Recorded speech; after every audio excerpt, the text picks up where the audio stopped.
मुझे बल पर ओ बड़ा गर्व है। ए समय और बंदर भाइयों का भाई कुंभकर्ण के द्वारा भक्षण कर लिया होगा।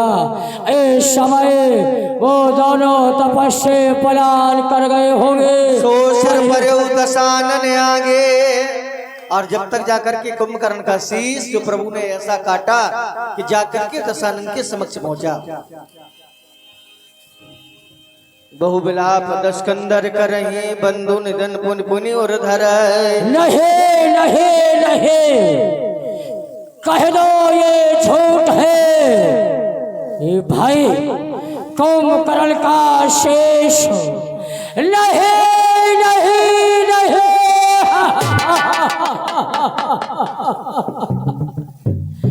भाई तूने मेरे आज्ञा का पालन किया, युद्ध स्थल में जाकर के वीर गति को प्राप्त हुआ। भाई ये दशकंधर ने तुम्हारे बल पर ये त्रिभुवन में विजय पाई है। भाई भाई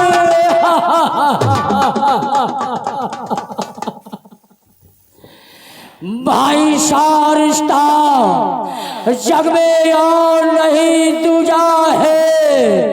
आज भाई तुमने युद्ध स्थल में वीर गति को प्राप्त हुए हैं। ये दशकंधर की एक भुजा टूट गई भाई।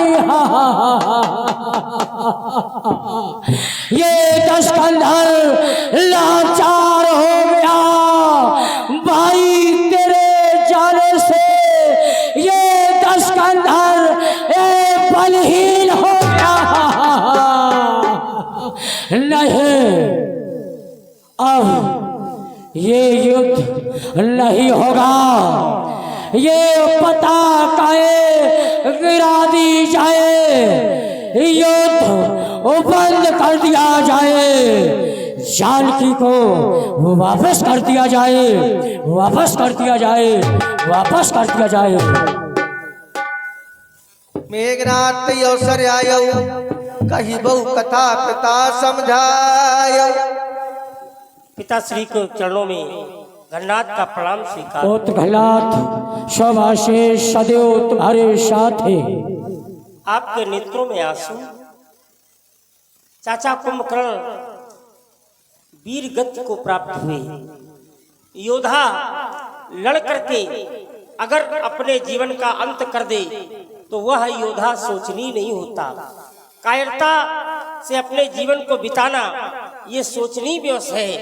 आप तो महान योद्धा हैं, आप महाभट योद्धा हैं, और महाभट योद्धा हो करके आप रुदन कर रहे हैं। हे पिताश्री, ये आपको शोभा नहीं देता। आप हमें आदेश प्रदान करें। अब चाचा का बदला लिए बिना कब बाता विश्राम मुझे, जब तक ना लूं उनका बदला तब तक ये खान पान हराम मुझे। मैं अब जा करके उन तपस्वियों से ऐसा रार मचाऊंगा, जीवित जब तक धरा में रहूंगा तब तक चैन न पाऊंगा। हमें आज्ञा प्रदान करें, मैं स्वयं जा करके उनसे युद्ध करूंगा और या तो उन्हें समाप्त कर दूंगा या अपनी जीवन लीला समाप्त कर लूंगा। पुत्र भल्लाथ, तुमने हमारे वक्त को सुना, अपने विचारों को हमारे समक्ष प्रस्तुत किए। मैं चाचा का बदला लिए शांत नहीं बैठूंगा। ये पता काहे गिरा दिए जाने का आदेश केवल तुम्हारा परीक्षण था, परीक्षा थी। जाओ पुत्र गणनाथ, लेकिन एक सोचनीय विषय हो गया। क्या? सब शक्तियां निरर्थक हुई सामने उन बच्चों के। जब ब्रह्म शक्ति हुई निरर्थक हो सामने उन बच्चों के, तो और शक्तियां क्या ठहरेगी। सामने उन बच्चों के केवल एक उपाय है। रण के देवी मां निकुम्बला, तुम जा करके उन देवी का अपावन यज्ञ करो। अपावन यज्ञ से मां निकुम्बला प्रसन्न होकर जो तुम्हें शक्तियां प्राप्त करेंगे, उन शक्ति से तुम उन बच्चों पर विजय प्राप्त कर सकते हो। जाओ, शुभ आशीष तुम्हारे साथ है। भगवान शंकर तुम्हारी रक्षा करे। विजय हो, विजय हो, विजय हो। पिताश्री, आपकी आज्ञा है कि मैं माता निकुम्बला में के स्थान पर जाकर के वहां यज्ञ करूं, तब युद्ध करने जाऊं। तो आपकी आज्ञा मैं श्रोधार्य करता हूं। आप चिंता न करें, मैं वही करूंगा जिससे आपके हृदय को प्रसन्नता हो।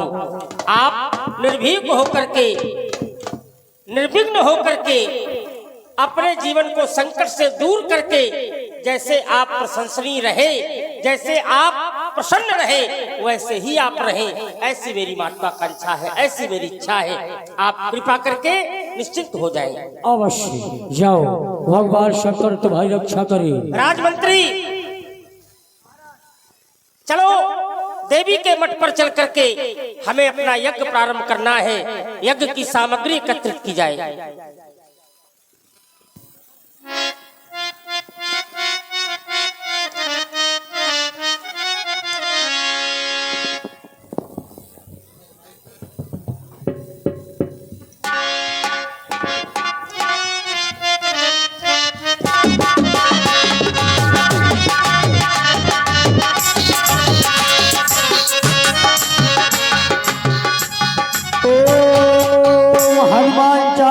स्वाहा। ओम ऐं ह्रीं क्लीं चामुंडाय विच्चे नमः स्वाहा। स्वाहा। ओम ऐं ह्रीं क्लीं चामुंडाय विच्चे नमः स्वाहा। स्वाहा। ओम ऐं ह्रीं क्लीं चामुंडाय विच्चे नमः स्वाहा। स्वाहा स्वाहा। स्वाहा स्वाहा। स्वाहा। छोटा तपस्वी स्वाहा। लाल स्वाहा। आहा।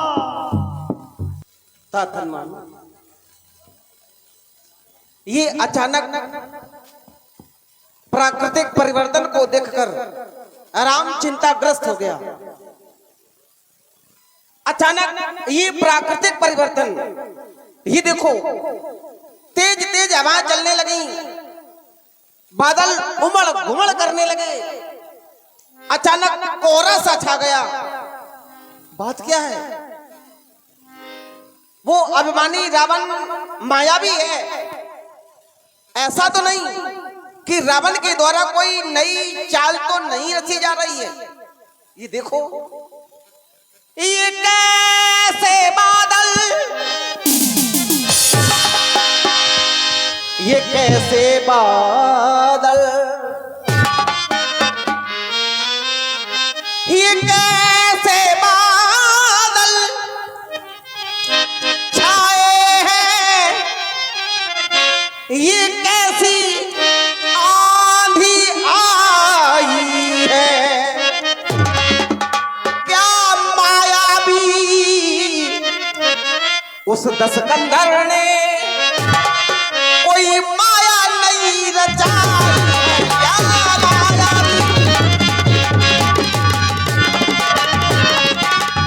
ये धुआं सा, ये कोहरा सचमुच ही धुआं उड़ाया है वैज्ञानिक यंत्रों के द्वारा।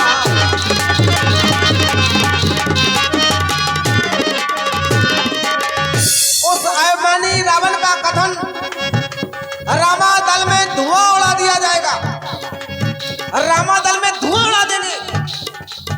सचमुच ही धुआं ये उड़ाया है वैज्ञानिक यंत्रों के द्वारा,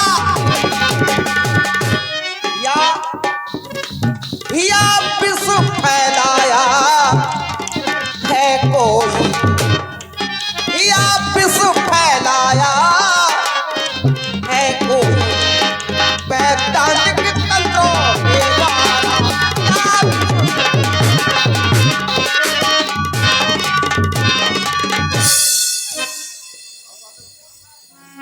ये देखो हनुमान, ये गिर आई अचानक, ये गिर आई घटा,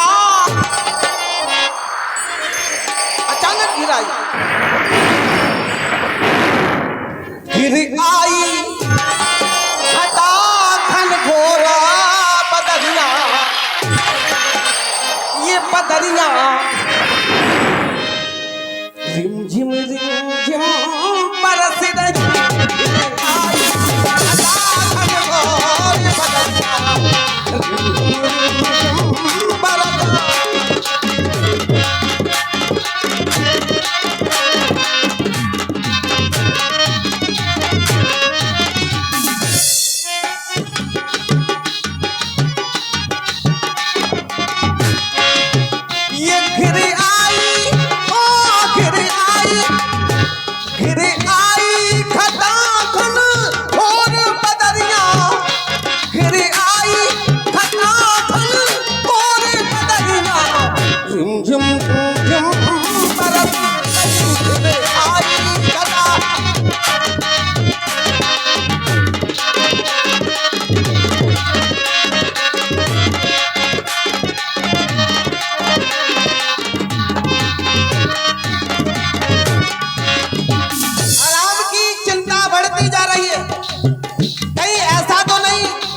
रावण ने इस हवा में फिर सम्मिलित तो नहीं कर दिया, और रावण ने जहर सम्मिलित तो नहीं कर दिया। मैं महाविकल मृग नैनी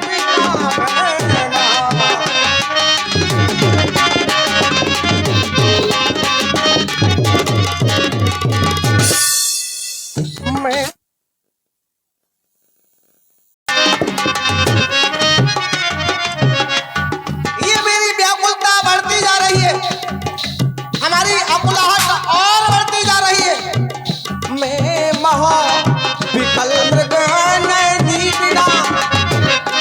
चैन नहीं और धीर नहीं,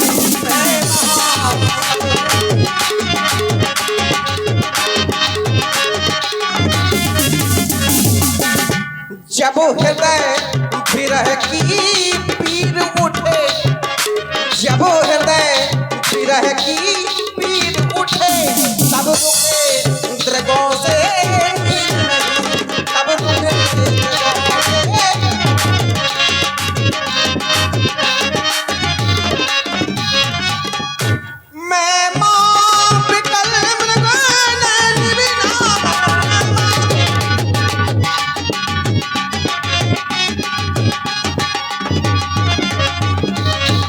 ये भर आई हनुमान, ये भर आई ये मेरी नयन पुतलिया, भर आई ये मेरी नयन पुतलिया, रिमझिम रिमझिम बरस रही, गिर आई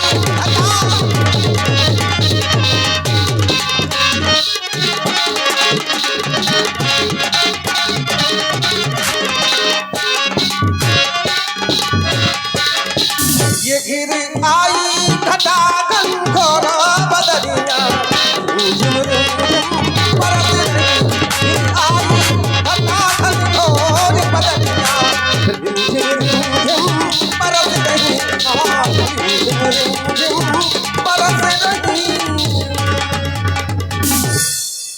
यदि इसका कोई भेद जानता हो कि आखिर बात क्या है, तो इस भेद को शीघ्र स्पष्ट करें। महाप्रभु, आपने पूछा ये धुआं कैसा उड़ रहा है, बादल छा गए हैं प्रकृति में, अचानक ये कैसा परिवर्तन हो गया।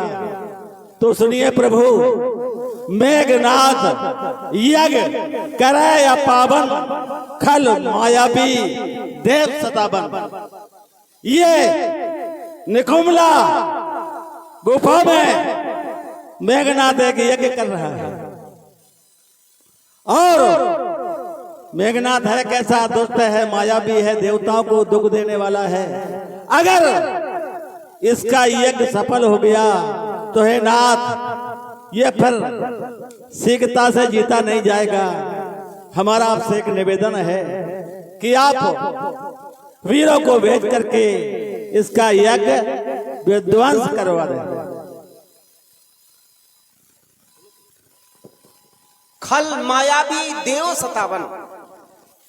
अरे यज्ञ से तो लोगों को सुख और शांति मिलती है, लेकिन गन्नाथ के द्वारा ऐसा यज्ञ किया जा रहा है कि देव सतावन, देवताओं को कष्ट मिलने वाला है, तो पाप किया जा रहा है। गन्नाथ के द्वारा पाप किया जा रहा है। मेघनाद मख करे अपावन, अपावन का संबंध अधर्म से है, और यदि गन्नाथ के द्वारा अधर्म किया जा रहा है तो मेरा भी औचित्य बनता है, मेरा कर्तव्य बनता है, अधर्म को रोककर धर्म की स्थापना की जाए। यदि आज गन्नाथ पावन यज्ञ कर रहा होता तो हम सभी के द्वारा ऐसे यज्ञ में जाकर सहयोग किया जा सकता था, जैसे भी करते। लेकिन अब ऐसे यज्ञ को विध्वंस कर दिया जाए, ऐसे यज्ञ को संपन्न न होने दिया जाए। तो मैं आज आदेश दे रहा हूं, लक्ष्मण संग जाओ सब भाई। मेरे भैया लक्ष्मण के साथ सभी जाओ। लक्ष्मण संग जाओ सब भाई, और ऐसे अपावन यज्ञ को करहो विध्वंस जग कर जाई। ऐसे अपावन यज्ञ को नष्ट भ्रष्ट कर दिया जाए, विध्वंस कर दिया जाए। तत्पश्चात तुम लक्ष्मण रण मारो ही, उसकी जीवन लीला समाप्त कर दो। तुम लक्ष्मण रण मारो ही, क्योंकि देखो समय सुर दुख अति होई। देवताओं पर जो अत्याचार किए जा रहे हैं, ये अत्याचार अब हम पर देखा नहीं जा रहा है। जाओ ऐसे अपावन यज्ञ को पहले विध्वंस करो, तत्पश्चात लक्ष्मण की जीवन लीला समाप्त करो। परम आदरणीय प्रभु, सब कुछ समाप्त हो चुका है, सब समाप्त हो गया, यज्ञ समाप्त हो गया, धन्नाद की जीवन लीला समाप्त हो गई। कारण आपके आदेश में धन्नाद के प्राणवायु समाविष्ट थे। ज्यों ही आपने आदेश दिया, हमारे हृदयांतर से आवाज आई कि सब समाप्त हो गया, सब समाप्त हो गया, यज्ञ समाप्त हो गया, धन्नाद समाप्त हो गया। प्रभु, आपके आदेश को मैंने शिरोधार्य किया। इतना ही नहीं, बल्कि मैं आपके सामने एक प्रण ले रहा हूं, एक प्रतिज्ञा कर रहा हूं। जो कहीं आज बधोविन आवा तो रघुपति सेवक न कहावा। यदि आज मैंने धन्नाद को जीवित छोड़ दिया, बिना वध किए मैं आपके समीप में आ गया, तो आज से मैं आपके चरणों का सेवक नहीं कहलवाऊंगा। ये मेरा प्रण है। इतना ही नहीं, बल्कि धन्नाद की रक्षा स्वयं भगवान शंकर भी करना चाहें। जो सतशंकर करें सहाय, तो तदपि हटाओ रघुवीर दुहाई। मैं आज आपकी सौगंध खाता हूँ, धन्नाद मेरे हाथों से अब जीवित नहीं बचेगा। हाँ हाँ, हे रकुल के नायक, अब तो आज्ञा दो रकुल की विजय पताका लाने को। बस ज्यों ही आपका आदेश मिला, हमारा उत्साह जागृत हो गया, हमें विश्वास हो गया कि आज हमें हमारे कार्य में सफलता प्राप्त हो गई है। प्रथम बार जब मैं युद्ध के लिए गया था, उस समय आपका ये आशीष, आपका वृद्ध हस्त हमारे सर पर नहीं था। हे दीनबंधु, हे दीनानाथ, आज ये सेवक आपसे आदेश चाहता है, और जो कहा है वो मैं करके आऊंगा, नहीं तो आज से आपके श्री चरणों का सेवक नहीं कहलाऊंगा। आदेश प्रदान करें।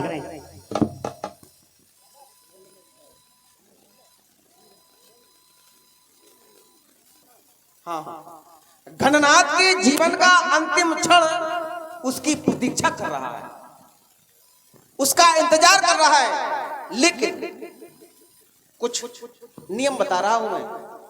घननाथ को मारना कोई साधारण विषय नहीं है। घननाथ को मारना एक असाधारण बात है। घननाथ साधु है, तपसी है, बलशाली है, वरदानी है एक नारी व्रत बाला, वह एक ही प्रमीला रानी है। एक नारी व्रत धारण किया है घननाथ ने, उसमें इतनी क्षमता है, वह योगी स्वयं योग द्वारा मरना चाहे मर सकता है, मरकर भी अपने प्राणों को तन में प्रविष्ट कर सकता है। घननाथ जब चाहे तब मर सकता है और घननाथ जब चाहे तब जीवित भी हो सकता है, इतना याद रखना। इस कारण ऐसे योद्धा का तन छिन्न भिन्न कराना तुम, अवश्य। और याद रहे उसका कटा हुआ शीश धरा पर न करने पाए। कारण इस कारण ऐसे योद्धा का तन छिन्न भिन्न कर आना तुम, उसका सर सादर, निरादर नहीं सादर, हाथों में इस रामा दल में लाना तुम। क्यों? यदि घननाथ का कटा हुआ शीश धरा पर गिर गया तो ना जाने कितने घननाथ इस धरा पर उत्पन्न हो जाएंगे और घननाथ को मारना अनिश्चित हो जाएगा। अच्छा जाओ वध करने को, अब और नहीं कुछ कहना है। ये दुनिया आनी जानी है, आखिर तक किसको रहना है। अब घननाथ की अंत गति निश्चित है। जाने से पहले सभी के लिए मैं एक बात और बताना चाहता हूँ, भगवान शंकर को ना भूलो बस। अवश्य ठाकुर जी। कार्य में आगे बढ़ते रहो और भगवान शंकर को अपने हृदय में सुमरते रहो। सत्यम शिवम सुंदरम।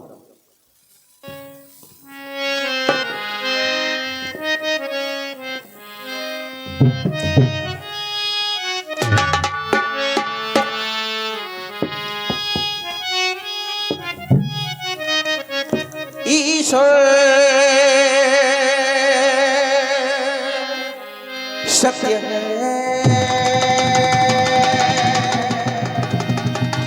सत्य ही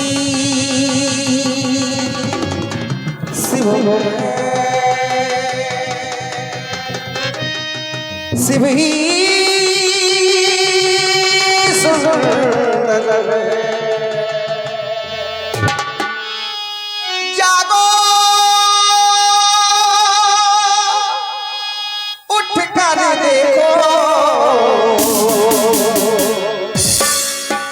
जीवन ज्योति उजागर। बाबा भोलेनाथ की, बाबा भोलेनाथ की। सत्यम शिवम सुंदरम, सत्यम शिवम सुंदरम, सत्यम शिवम सुंदरम।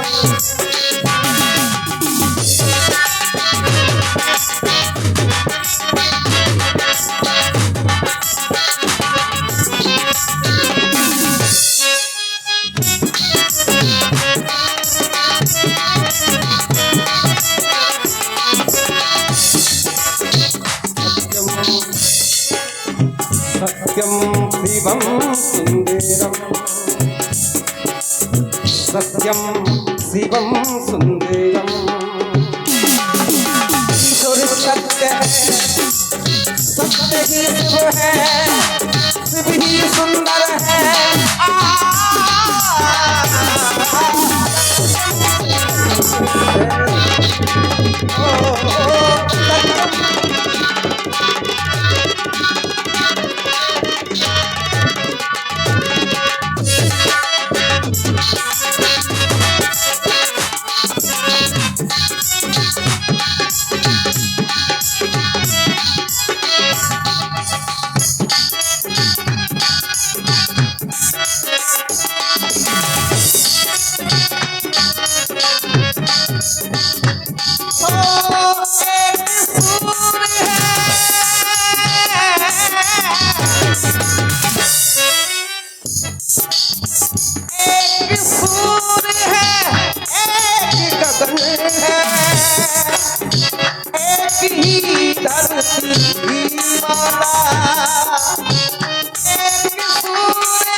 करो प्रभु एक मन हम सबका एक ही नाता।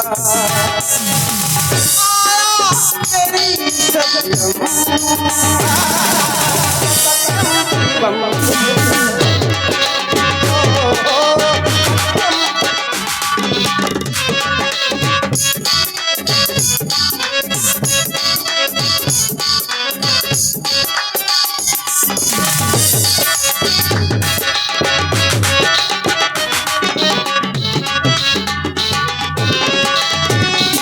ईश्वर सत्य है, सत्य ही शिव है, शिव ही सुंदर है।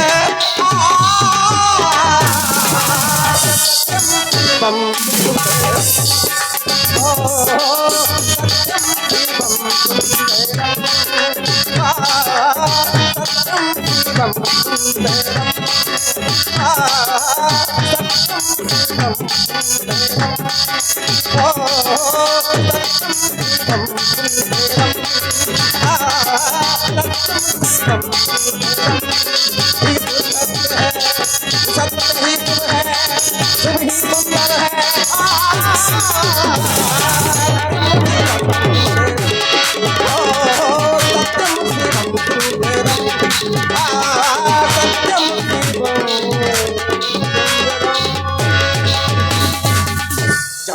आगे की ओर प्रस्थान करो।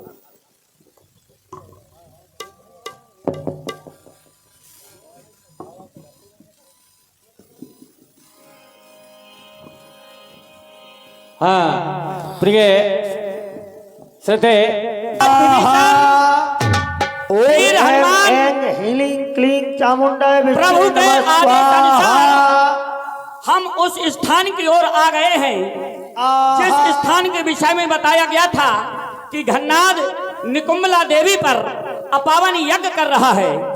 हम स्थान के सह निकट आ गए हैं। हमारे कानों में आहुतियों की गूंज हो रही है, आ रही है, लेकिन मैं यत्र तत्र सर्वत्र देखता हूँ तो घन्नाद कहीं दिखाई नहीं दे रहा है।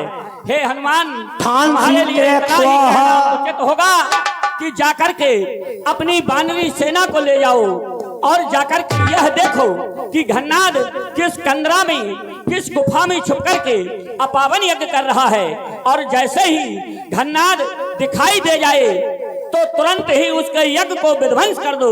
मैं इसी जगह पर उसकी प्रतीक्षा करूंगा। जाओ, आदेश का पालन हो। अटरिया के दमाद स्वाहा, जाए कपन सो देखा बेशा, आहुति दे स्वाहा।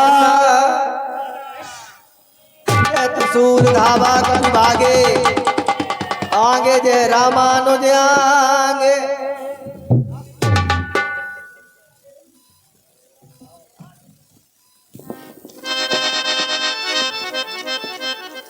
क्षत्रिय राजकुमार, तू मेरे सामने फिर उपस्थित हो गया।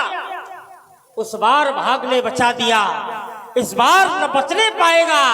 पहले तो मूर्छा ही आई थी, अब की तू प्राण गंवाएगा। जो मेरा यज्ञ विध्वंस करे वो कैसा धर्माचारी हो सकता है। मैंने तो अब जान लिया, निश्चय ही अत्याचारी हो सकता है। अरे अत्याचार करने वालों, सावधान हो जाओ, अब तुम्हें संसार में कोई नहीं बचा सकता। घन्नाद, तुम्हारी प्रस्तुति को सुनकर के बड़ा आश्चर्य हुआ। तुम्हारे द्वारा कहा गया उस बार भागने बचा दिया, इस बार ना बचने पाएगा। यदि यही शब्द अपने लिए संबोधित करते तो ज्यादा उचित होता। कारण है कि जिस समय हमारा तुम्हारा युद्ध हुआ था उस समय तुमने शक्ति का सहारा लिया था। यदि उस समय शक्ति का सहारा नहीं लिया जाता तो अवश्य उसी समय तुम मारे जाते, मृत्यु को प्राप्त होते। कारण युद्ध हुआ प्रारंभ, रावण सुत निज मन अनुमाना। तुमने अपने मन में अनुमान लगाया कि यदि हम इसी तरह युद्ध करते रहे तो अवश्य ही मारे जाएंगे।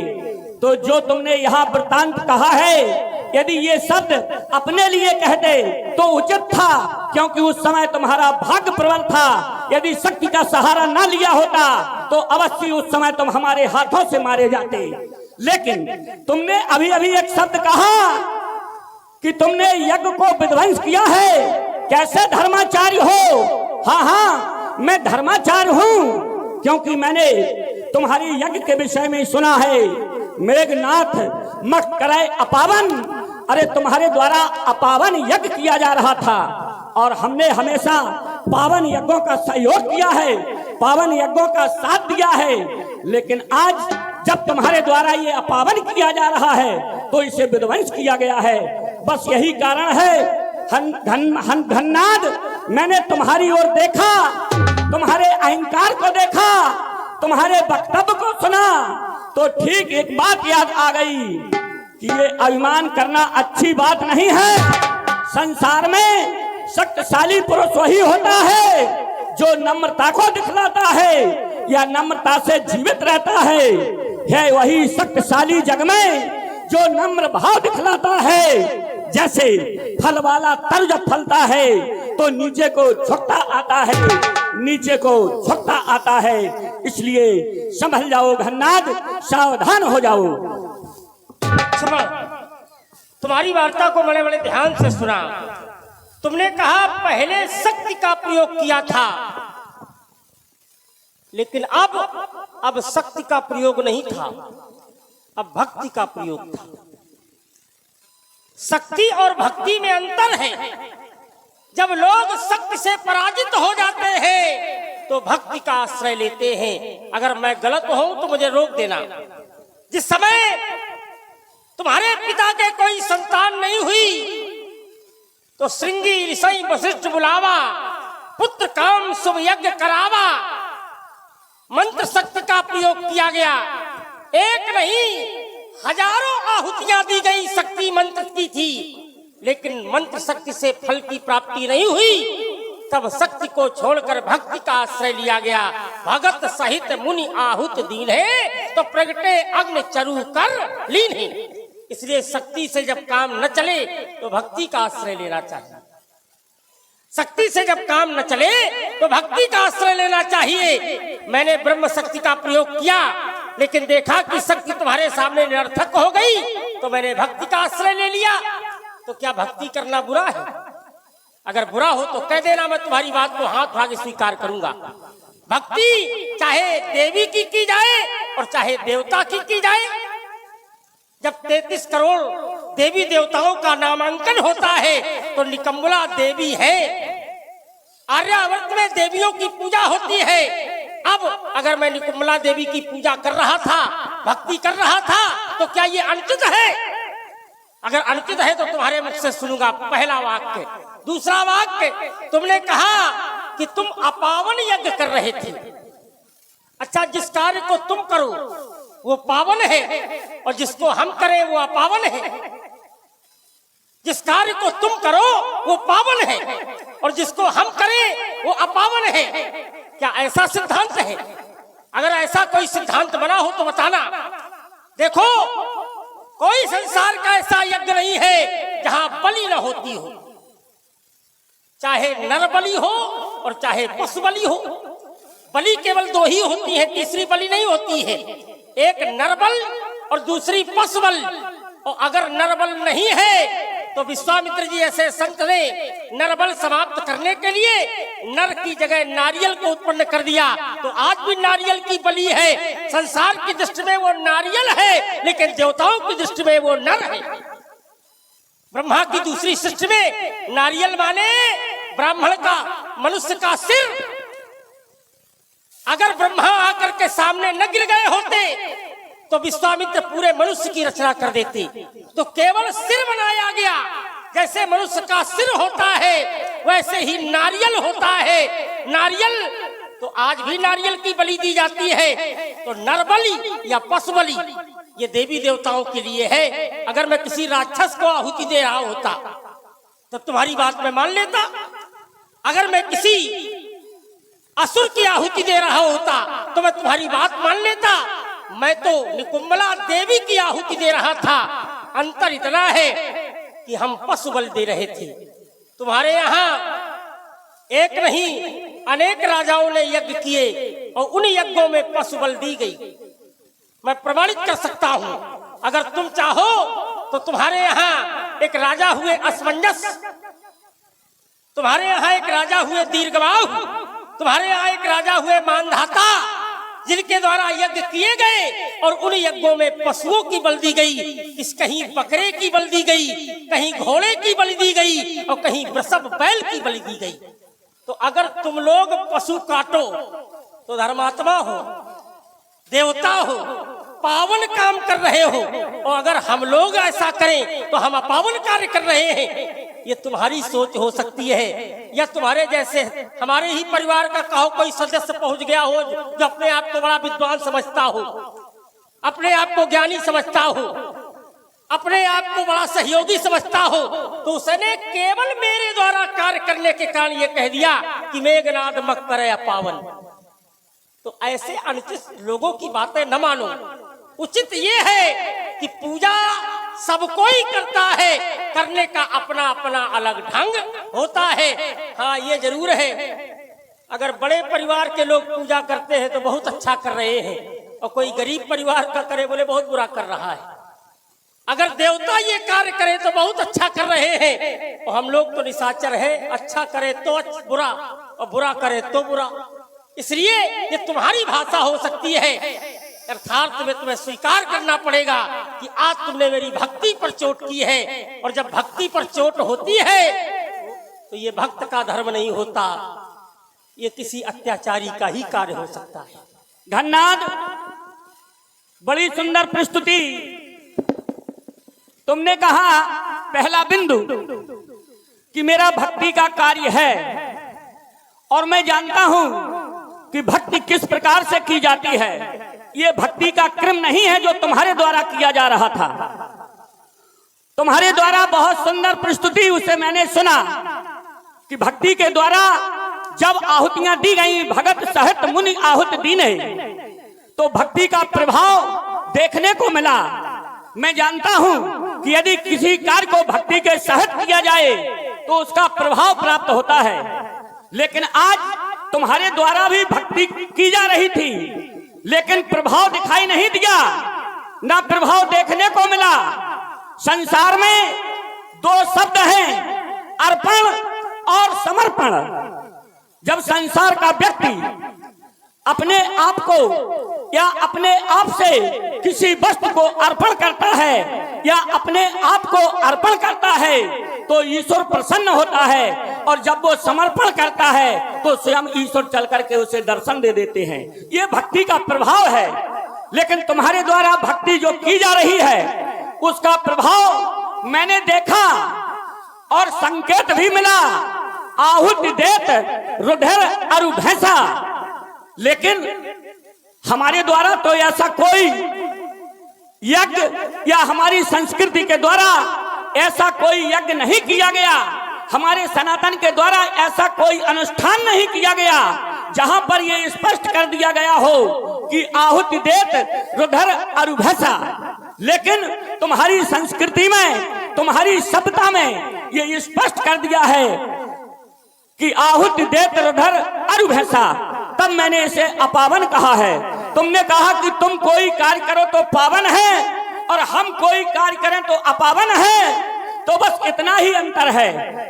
जिस संस्कृति को लेकर के हम आगे बढ़े हैं, हमारी संस्कृति में ये अपावन है, और हमने जो पढ़ लिया है कि इस धरातल पर केवल एक ही स्थापना होगी सनातन की। रुको जरा, एक जगह एक क्षण रुको। तुम्हारे यहाँ माता पिता का सम्मान करना संस्कृति में है। माता पिता का सम्मान करना संस्कृति में है, और माता पिता का अपमान करना ये तुम्हारी संस्कृति में है। मान है माता पिता नहीं देवा। बिल्कुल सही। और अगर तुम्हारे यहाँ ऐसा किया जाए तो क्यों? हमारे यहाँ क्यों किया जाए ऐसा? तुम्हारे भाई तुम्हारे द्वारा तो स्पष्ट तुम्हारे यहाँ तुम्हारे भाई भरत ने हाँ, अपनी माता का अपमान किया, तो क्या किसी ने उन्हें बुरा कहा? हाँ, और किसी ने बुरा कहा हो तो बताओ। हमारे भाई भरत ने और सुनो, माता का अपमान किया, और सुनो, उसका कारण मैं बताऊंगा। और सुनो, कारण नहीं। क्यों? परशुराम ने अपनी माता का सिर काट दिया, हाँ, क्या किसी ने बुरा कहा?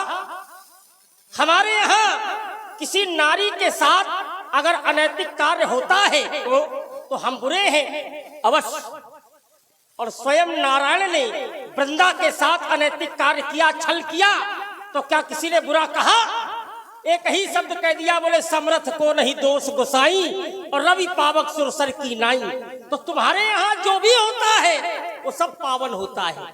चाहे चंद्रमा गुरुपत्नी के साथ अनैतिक कार्य करे, चाहे स्वयं नारायण वृंदा के साथ छल करे, चाहे भरत अपनी माता को गालियां दे, जरी न जीव मुख परे न कीड़ा, चाहे ऐसा कहे, ये सब सही है। और हम लोग अगर कोई अनैतिक कार्य करें तो ये पाप है, ये अनुचित है। तो मैं वो पहले ही कह चुका हूँ कि हम अच्छा करें हाँ तो भी बुरा, वो बुरा करें तो भी बुरा। इसलिए क्योंकि हम लोग अत्याचारी कहे गए, हम लोग निशाचर कहे गए, बस इतना है। और इसमें तुम्हारा दोष नहीं है।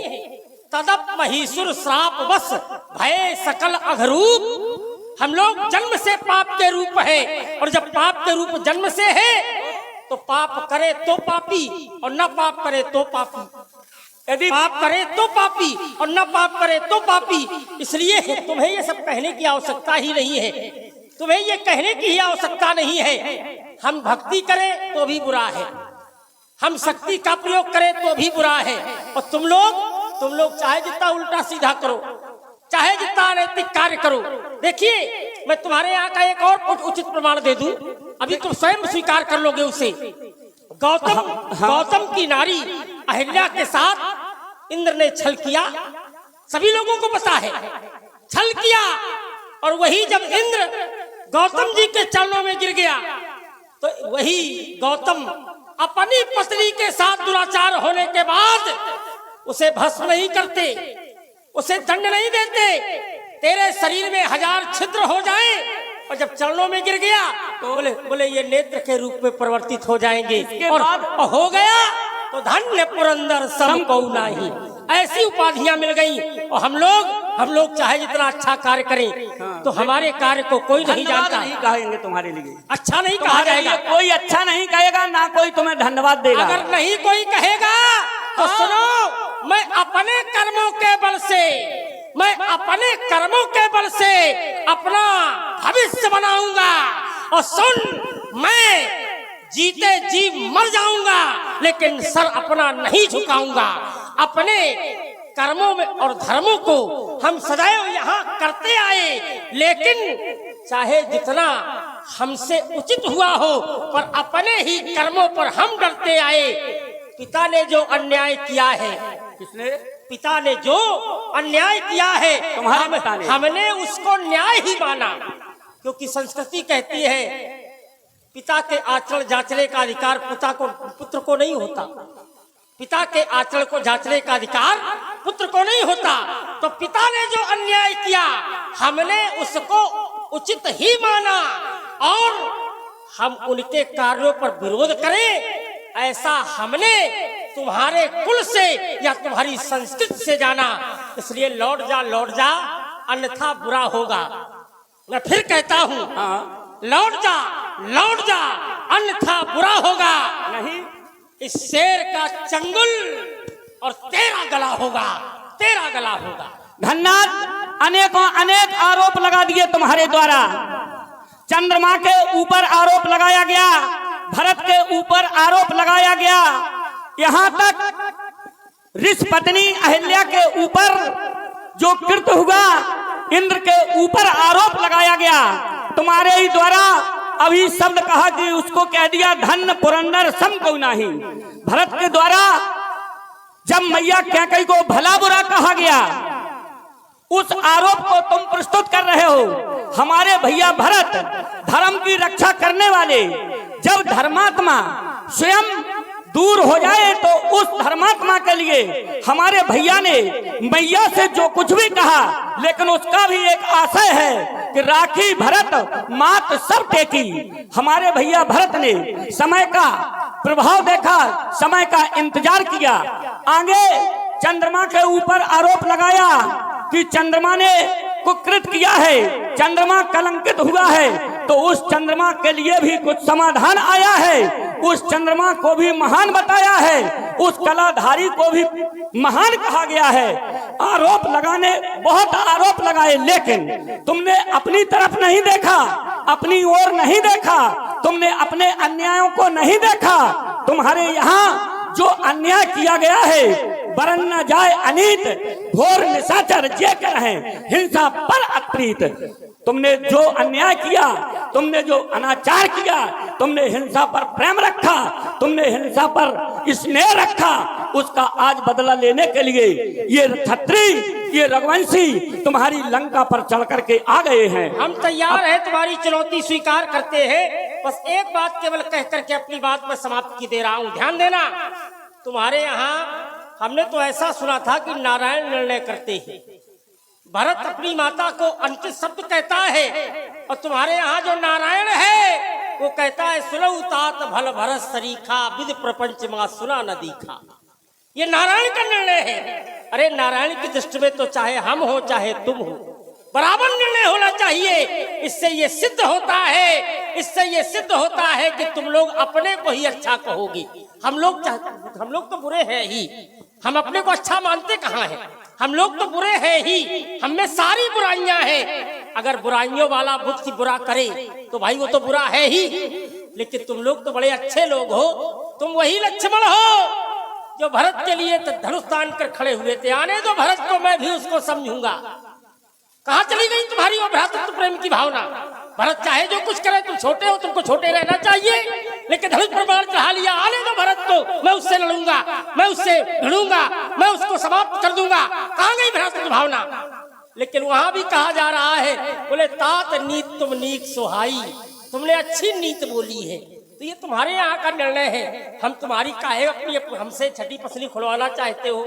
हम तुम्हारे यहाँ के एक एक व्यक्ति को जानते हैं, लेकिन देखिए अपने घर में घुस करके अपने बात कह देना ये सरल है, लेकिन दूसरे के घर में घुसना, हम तुम्हारे घर के भीतर घुस के बात कर रहे हैं। अरे हम तुम्हारे घर में घुसना बार बार घुसने का प्रयास करेंगे, लेकिन जब तुम्हारे ही द्वारा ये बार बार कहा जा रहा है कि हम तो बुरे हैं ही, हम बुरे हैं, हम तो पापी हैं ही, हम तो चिल्ला के अच्छा कहते हैं। करें तो बुरा, हाँ। और बुरा करें तो बुरा। और लेकिन तुम बुरे हो, लेकिन एक बार नहीं कह सकते कि हम बुरे हैं। मैंने तुम्हारी एक बार नहीं कह संस्कृति सकते। कह रहा हूँ, तुम्हारे यहाँ की संस्कृति को मैंने देखा, तुम्हारे परिवार, तुम्हारे वंश, तुम्हारे घर में घुस कर के देखा तो क्या पाया? अच्छा ये बताओ, सकल धर्म देखा विपरीता, ये मैंने देखा तुम्हारे यहाँ कि सारे धर्म जितने हैं सभी धर्म विपरीत हैं। ये हमने तुम्हारे अंदर प्रवेश करके देख लिया। लोग विरागा। अब ये बताओ, सुनाओ, धर्म क्या है? हमारी तुम्हारी एक एक बात पर निर्णय हो जाए। धर्म क्या है? धर्म, हाँ, धर्म ये है कि जहाँ अनाचार हो रहा हो, ना ना ना, अत्याचार हो रहा हो, ऐसा नहीं, ये परिभाषा नहीं। जैसे कोई पूछे कि पवन माने तो सीधे कहो हवा, उसी प्रकार धर्म क्या है, धर्म का अर्थ क्या है, केवल इतना बताओ। सद्मार्ग पर चलना ही धर्म है, ना, ना, अच्छे कर्म करना ही धर्म है। ना ना ना, धारेत इति धर्मः, श्रीमद् भागवत महापुराण कहता है कि जिसके जीवन में जो धारणा आ जाए वही धर्म है। धारणा से धर्म। और सुनो, तुम्हारे यहाँ धर्म क्या है? बोले हरस विषाद ज्ञान अज्ञाना, जीव धर्म अहिमित अभिमाना। हर्ष विषाद ज्ञान अज्ञान अहिमित अभिमान, ये धर्म है तुम्हारे यहाँ। और हम लोग, लेकिन ये जीव के लिए कहा है कि जीव धर्म अभिमत अभिमाना। अच्छा तुम जीव नहीं हो? हम जीव हैं, हम सांसारिक जीव हैं। हम जीव नहीं है। तुम जीव हो? हाँ जीव हो? हम भी जीव हैं। तो जीव के लिए ये धर्म है। हम भी जीव हैं। अंतर इतना है कि हम श्रापित जीव हैं और तुम बिना श्राप के जीव हो। बस केवल इतना अंतर है, इतना ही अंतर है। हमें श्राप लगा है। तुम धर्म की परिभाषा क्या जानो? देखो रुको, जब श्रापित हो, हम लोग जो धारण करते हैं वही धर्म है। तो जिसे तुम न्याय कहते हो, हाँ, उसे हम अन्याय कहते हैं, और जिसे हम अन्याय कहते हैं उसे तुम न्याय कहते हो। तो ये तुम्हारी धारणा है, तुम अपने धर्म पर हो। यही तो संस्कृति है। ये हमारी संस्कृति है, वो तुम्हारी संस्कृति है, और हमारी और तुम्हारी संस्कृति में यही विरोधाभास है। इतना ही अंतर है, यही विरोध है। फिर अगर विरोधाभास है, हाँ, तो प्रेम नहीं, अब संवाद नहीं, अब तो द्वंद है। अगर विरोध है तो द्वंद है, इसलिए तैयार हो जाओ युद्ध करने के लिए। तैयार है घन्नाद, जब द्वंद्व चाहते हो तो द्वंद्व के लिए भी हम तैयार हैं। तैयार हो जाओ।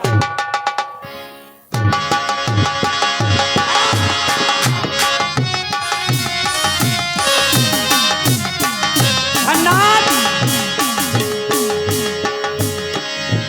आज हमारे तरकत से निकला हुआ ये शायक अब वापस लौट कर नहीं आएगा, और लौट कर ये तभी आएगा जब तुम्हारे शीश को तुम्हारे धड़ से अलग कर देगा। भगवान श्री राम की सौगंध है, भगवान श्री राम की सौगंध है, यदि मैं उनके चरणों का सच्चा सेवक हूं तो आज धन्नाद का सर धड़ से अलग कर देना, यही मेरी प्रतिज्ञा है, यही मेरा प्रण है। सावधान हो जाओ धन्नाद, सावधान हो जाओ। रामानुज कह राम कह अस्कर झाड़सी प्राण, धन्य धन्य तो जननी के अंगद हनुमान। मारा बाण मांझ उर लागा, मरती बार कपट सब त्यागा। मैं कपटहीन हो गया। अभी तक तो मेरे जीवन में अत्याचार अधर्मी की माया का आईना लगा था, पर्दा पड़ा था, लेकिन अब वो छूट गया। हे शेषावतार, हे लक्ष्मण, मैं कोई और नहीं, याद करो मैं तुम्हारा ही अंश हूं। जिस समय सुलोचना के ऊपर मैंने अपनी दृष्टि डाली, आपके 1000 फण, तुम्हारा नाम और मेरा नाम अलग अलग है।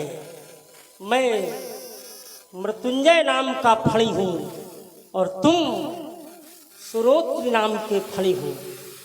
तुम श्रेष्ठ हो, मैं तुम्हारा अंश हूं। जिस समय मैंने सुलोचना पर दृष्टि डाली, उस समय तुमने अपने हाथ से ही उस फणी को काट दिया।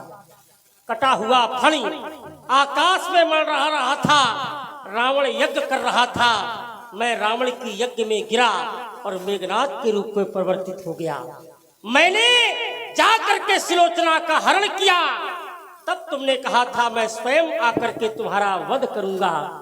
आज तुम्हारा प्रण पूरा हो गया और मेरे द्वारा जो अनुचित कार्य किया गया था, पाप का कार्य किया गया था, उस पाप से मैं मुक्त हो गया। मैंने इसी मुख से, इन्हीं नेत्रों से तुम्हें अनुचित कहा था। इन्हीं नेत्रों से मैंने तुम्हारी बेटी को बुरी दृष्टि से देखा था। तो अब मैं चाहता हूं कि ना ये मेरा शीश रहे, ना ये मेरा मुख रहे, और ना ये मेरे नेत्र रहे। हे प्रभु, आपने मुझे पाप से मुक्त किया है, तो अब मैं चाहता हूं कि मुझे इस जीवन से मुक्त कर दिया जाए। मैं आपका अंशी, आपके अंश में समाहित हो जाऊं, समाहित हो जाऊं, समाहित हो जाऊं। राम राम राम।